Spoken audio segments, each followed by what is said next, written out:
هل انا بالفعل ظلمت جوجل في الفيديو اللي فات اللي انا نزلته عندي على القناه اللي اتكلمت فيه عن جوجل جيميناي اللي هو 2.5 برو وقلت ان هو بالفعل مش افضل حاجه في البرمجه؟ فانا النهارده بقى جاي اكون منصف معاكم لاعلى درجه الانصاف، وهجرب دلوقتي 3 مواقع مختلفين فيهم ميزات الكانفا زي عندكم جوجل جيميناي وكوين وشات جي بي تي. حتى جروك اللي يعني خاص بتويتر ان انا حابب ان انا يعني استخدمه، للاسف ما فيهوش يعني ميزه الكانفا. طيب اللي مش فاهم يعني ايه ميزه الكانفا دي هي ميزه بتتيح ليك ان انت تقدر تكتب يعني ان انت تطلب من مثلا شات جي بي تي او جوجل او غيره اللي انت عايزه، وبيتم عرض نموذج فوري للشيء اللي انت طلبته. وده ليه ايجابيات، وهو انه بيعرض لك بالفعل الاكواد بناء على وجهه نظر الاي اي اللي هو شايفها، فبيطلع لك بنتائج افضل. وبرده ليها وظائف اخرى زي ان انت مثلا بتكتب منها مقالات بتعدل عليها يعني حاجات تانية كده، بس يعني الاكثر استخداما والناس كلها بتنبهر بيه بسبب بس الاكواد. طيب دلوقتي يا سيدي زي ما انا وريتك، هاجي دلوقتي استخدم عندي زي ما انت شايف جوجل جيميناي، هستخدم عندي اللي هو الاصدار البرو اللي هو 2.5 وراح فين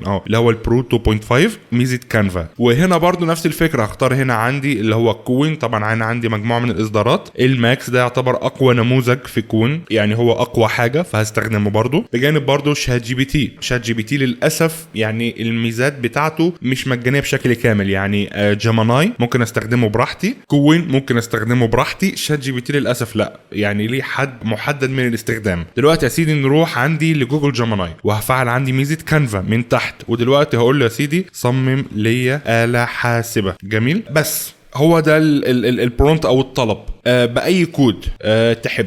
يعني بص مديله الحريه الكامله. دلوقتي اديته البرومبت تمام. هروح دلوقتي بقى عندي للكوين، هفعل هنا عندي ميزه اللي اسمها الاثار، او اللي هي الكانفا، بس هم يعني حاطينها باسم الاثار. طيب دلوقتي اروح جاي اعملها ودايس على صمم ليا آلة حاسبه باي كود تحبه، وادي البرومبت. وهنا اروح برده عندي على شات جي بي تي، اروح هنا دايس عندي على اللي هو اداه الكانفا، واروح هنا رايح عندي على اداه الكانفا واقول له صمم ليا آلة حاسبه باي كود تحب. وهشوف دلوقتي كل واحد سماح لوصول الشبكه، سماح. دي حاجه غريبه، انا اول مره اشوف انه بيطلب من حاجه زي كده. هو انا نشوف يا سيدي زي ما انت شاء. الله ايه الحلاوه دي؟ طب ثانيه واحده، 2 في 2 2 في 2 يساوي 4 يا راجل. طب جميل، 2 في 3 2 في 3 ب6 مفترض. طيب 10 في 10 في لا انا حطيت فيه 10 في مثلا 17 على 9 زائد 6 يساوي 24. طب جميل والله 24 اس مش عارف كام كده. نيجي دلوقتي لكوين واحد، لا ثانيه واحده، بص الفرق 1 2 3 4 5 6 7 8 9 عشان انا طلبت منه بالعربي فهو اداهولي بالعربي. طب ده شيء كويس. هنا كوين بص عامل لي ايه، يعني بص 1 2 3 كلهم 3 جنب بعض. هنا اجي بص 1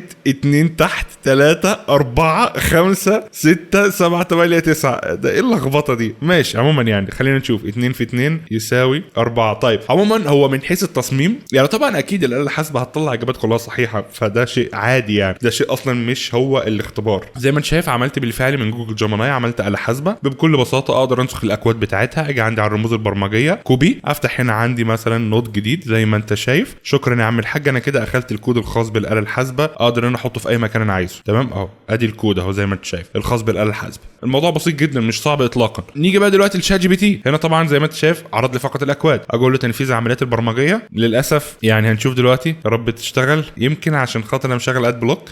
برضه بص هعمل كل الاشياء الممكنه ان بالفعل ان هو ما يعني ما يعقش اي شيء، يعني عشان برضه يمكن اكون انا مشغل اد بلوك وظلمته. فلا خلينا دلوقتي نشوف ان بالفعل هل ده بسبب ان انا مشغل اد بلوك ولا لا. للاسف زي ما انت شايف ان ما فيش اي شيء امامي، يعني اهو كل حاجه بنجربها معاكم. جميل، انا مش شايف اي شيء. فين هو؟ انا مش شايف. تمام، يبقى عنده بقى مشكله هو فيه. هو ليه؟ لان انا دلوقتي مجرب بالفعل مش لاقي اي حاجه، يعني انا مش لاقي اللي هو كود. يمكن خلاص انا هحاول قدر الامكان ان انا الحاجه اللي ما اشتغلش اعمل حاجه تانية. دلوقتي يا سيدي اروح هنا عندي واعمل حاجه تانية، وهو ان انا هطلب منه شيء اخر. برضو نفس الفكره، هروح هنا برضو اطلب من شات جي بي تي والكوين شيء اخر. يبقى انا شايف ان الصراحه كوين وشات جي بي تي نجحوا في الاختبار. دلوقتي يا سيدي صمم، هقول له مثلا صمم ليا لعبه محاكي طائرات تطير بالفعل وبها مهام وايضا ذات جرافيك جيد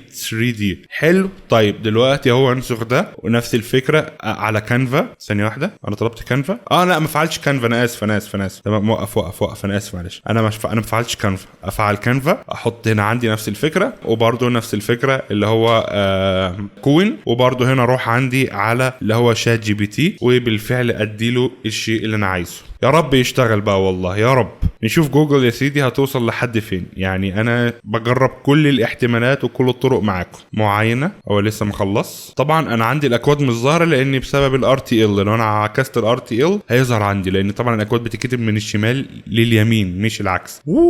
ايه ده الطياره بتطير. طب مفيش اي بيوت او حاجه. ايه ده، عمل لي لعبه محاكي طيران فعلا. طب والله جامده. ثانيه واحده، انا مش فاهم حاجه. طب عشان اعرف بس انا من يعني افاهم من وشي فين. بيقول لي هنا فشل المعاينه. طيب للاسف يعني هنا انا عندي كوين ما عملش معاينه، رغم ان هو ممكن يكون شغال عادي. ممكن ان انا انسخ الكود واحطه عندي في جوجل واجرب. يعني انا جيت مثلا هنا عملت بلاش، يعني انا جيت مثلا شلت كل ده وحطيت ده ودوست هنا مثلا عندي على معاينه، هيظهر لي هنا المفروض اللي هو عمله. بس للاسف هو يعني اللي عمله كوين مش ظاهر، فهي دي مشكله اخرى. يعني ارجع للاخر اللي انا عملتها. فزي ما انتم شايفين عمل لي الاب داون، عمل هنا الكنترولز تعريف بسيط بيها. عندي انا طبعا اللي هو شات جي بي تي. لو انا جيت هنا مثلا دوست هنا عندي على معاينه افتراضا عشان اشوف، يعني اشيل بس الايه، هو فين المعاينه؟ مش مديني خيار برضو ان انا احط معاينه يعني او استخدم المعاينه. بس هنسخ الكود عادي بالشكل ده واروح انا رايح عندي على جوجل عادي وحاطط هنا الكود وادوس هنا عندي على معاينه. للاسف اداني خطا. يعني انا هعتبر جوجل اللي هي المفروضه اللي هي مثلا بتعمل معاينه للادوات، فللاسف عندي زي ما انت شايف اللي هو كوين فشل، وكمان عندي ده فشل. حتى عشان برضو اكون منصف قدر الامكان ممكن اروح هنا عندي افتراضا على HTML تيست واحط الكود run نفس اللي ظهر. لو انا مثلا اخدت الكود بتاع جوجل برضو عشان اكون منصف، هو فين؟ هو ده. اخد الكود بتاع جوجل بالشكل ده كله كوبي واجي هنا عندي ران، اشتغل عندي هنا. بص، معنى كده ان المشكله في الاكواد. فلا، شكل انا ظلمت جوجل يا شباب.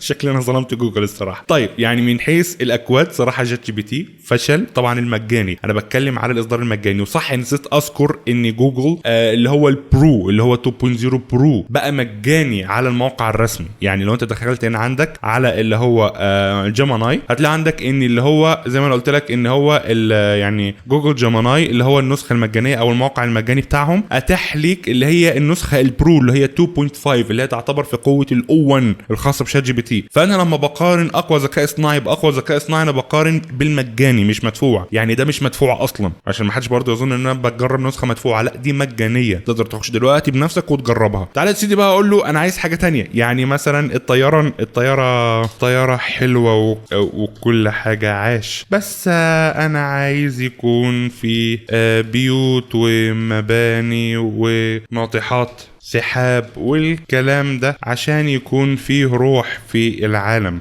تمام، هشوف دلوقتي بالفعل هيعملها لي ولا لا. يعني انا شايف مازال الى الان الصراحه ان جوجل لا عامله عظمه بامانه. يعني انا ما كنتش متخيل ان الصراحه بالقوه دي. يعني انا ظلمتها بالفعل الفيديو اللي فات. يعني انا لما جيت اخدت الاكواد وحطيتها عندي على نماذج اخرى على مواقع اخرى عشان اجرب قوتها، للاسف انا استخدمت طرف ثالث رغم ان ده صحيح. يعني انت اكيد مش هتعمل الكود وتشغله على جوجل فقط، بس واضح ان المعاينه الخاصه بجوجل لما انا بشغل الكانفا جوجل كانها بتشوف هي بتعمل ايه. شفت ايه ده؟ اوبا، ثانيه واحده. لا ثانيه. طيب والله جامده. ثانيه واحده، انا عندي بلعب بالاسهم اوف يا عم. طيب ثانيه واحده، ايه ده؟ في برجين. طب تعالى كده نجرب. عديت من البرج. طيب ثانيه. ممكن تخلي المباني شبه الحقيقية 3D بالتصميمات مختلفة، يعني بشباك وفيه شوارع كمان وعربيات ماشية في الشوارع، وكمان الطيارة تكون شكلها أحلى من كده، كمان طيارة تجارية. نشوف. يعني انا دلوقتي ده حصل خطأ دلوقتي، بيقول لي اللي هو ايه، انا وصلت يعني يعتبر لاقصى يعني عدد محدد، لازم دلوقتي ان انا يعني اشتري النسخه اللي هي المدفوعه، رغم ان انا ممكن استخدمها بشكل مجاني من هنا عندي على جوجل اي اي ستوديو. بس على ما اتذكر ان مفيش هنا زي ما انت شايف اللي هو الموديل البرو، مفيش هنا نظام الكانفا، فللاسف يعني الاستفاده الخاصه بالكانفا مش موجوده على اي اي ستوديو، رغم ان انا هنا بستخدم بالفعل اللي هو يعني زي ما انت شايف اللي هو الايه اللي هو جوجل جيميناي اللي هو 2.5 برو، انا بستخدمه فعلا تمام، بس مفيش ميزه الكانفا هنا، فبالتالي مش هقدر ان انا استخدمه في ان انا اصمم شيء، عكس اللي هو الجوجل اللي هي الجيميناي اللي هي النسخه العاديه، هو طبعا بيدالك بشكل مجاني، وانما انا لازم يعني اشتري بقى النسخه المدفوعه. والنسخه المدفوعه زي ما انت شايف سعرها عندي يعني هدفع حوالي 100 ريال عندي بعملتي انا شهريا. بيديني حاجات تانية زي 2 تيرا والكلام ده كله، بس برضو ده مبلغ كبير جدا تمام عشان اقدر ان انا ادفع كل ده كل شهر، فاهمني؟ يعني في السنه حوالي 1200، ده غالي جدا. في عندك بقى في يعني جزء اخر ده مجاني وغير محدود، بس المشكله زي ما انت شايف ان الاكواد ما بتشتغلش اصلا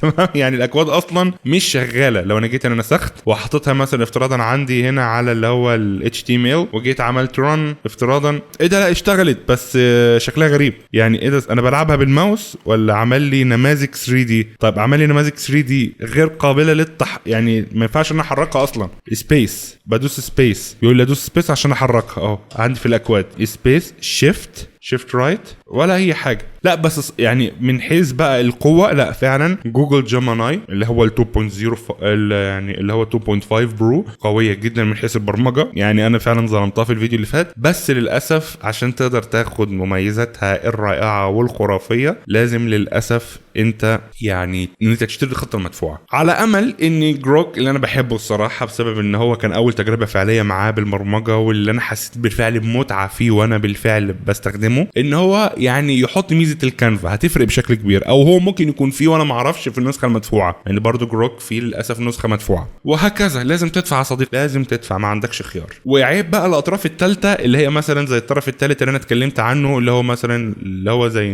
الجين سبيك والكلام ده كله، مفيش ميزه فيه اللي هو الكانفا. يعني مثلا افتراضا جيت هنا عندي على شات اي اي تمام، ورحت هنا عندي افتراضا على جوجل، لو مثلا افتراضا جوجل فلاش، مفيش هنا ميزات ان انا اقدر اضيفها زي الكانفا والحاجات دي كلها، للاسف مفيش، فدي برضو مشكله اخرى. وهكذا يعني حتى اللي هي نماذج الطرف الثالث اللي هي المفروض بتبقى ارخص اخرها فقط شات، انما المميزات اللي بتبقى جوه الانظمه اللي احنا بنستخدمها زي الكانفا او غيره مش موجود. بس خلاص ده كان الفيديو، اتمنى يكون الفيديو عجبكم واستفدتم منه، واشوفكم بعد خير بقى باذن الله فيديو جديد، وما تنساش تعمل لايك، تشترك في القناه وتفعل الجرس، ومع السلامه.